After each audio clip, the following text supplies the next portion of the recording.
Yo, ako nga po pala si Dakila. Proud to be Iglesia ni Cristo. Listen.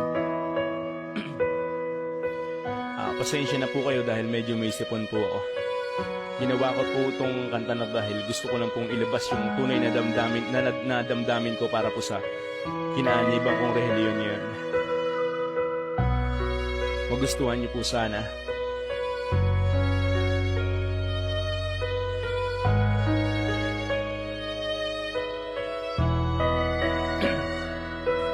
Ako po ay nabuhay sa mundong ito na makasalanan. Naging bukas lang ang isipan sa kung ano lang ang nakasanayang paniniwala na hindi tama na ngayon ko lamang napagtanto na wala pala talagang kinalaman sa kaligtasan ko ang mga santo at mga larawan na iniyakan. Sinambat niluhuran ko ng minsan mga dalangin ko't mga dasal na sa amay di pala makatwiran dahil ako ay namulat sa turo na di totoo at mga gawain na taliwas sa tunay na aral sa mundo na to. Ako po ay nahihiya. Bakit ba ngayon ko lamang po naisip na sa dinami ng aking mga kasalanan sukli mo pa rin ay pag-ibig. Napakabuti mo sa amin Ama dahil di mo hinayaan na kami po ay tuluyang mawalay sa iyo sa bigat ng aming kasalanan. Ay di ka pumayag na kami ay di makasama sa magtamo ng tunay na kaligtasan sa kabila ng mga paninira ng mga sinungaling at mga bulaan.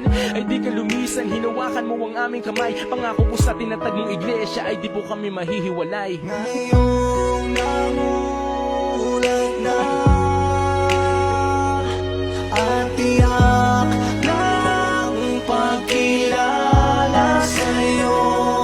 Kung nagkulang noon, babawi ngayon sa'yo at ipagmamalaki kung ako'y iglesia ni Cristo. Kahit mahirap po ang pinagdaanan namin bago mapabilang, bago masama sa loob ng kawan at maging isa sa iyong hinirang, ay hindi po mabilang ang mga balakid na sa amin ay binabato. Na kesyo kami ay nagpapanggap lamang at paniniwala ay di totoo. At habang tumatagal ay para bang lalong nadadagdagan ng mga problema at pasakit na sa amin ay nakapasan. At halos alam kung paano ko po ba to malalampasan, hanggang sa parang may nagsabi sa akin manalangin at magtiwala ka lang. At ako po ay hindi nagatubiling tumungo sa iyong gusaling sambahan dahil ang sino mang magtiwala sa iyo'y di mo pinapabayaan. Pinapagaan mo lagi ang aming pakiramdam. Patunay na kami mga anak mo ay pangangalagaan mo kahit kailan. Ang mapatawad po sa kung anuman po ang mga nagawa ko. Alam ko na nandiyan ka sa aming tabi para tulungan ako sa pagkadapa ko.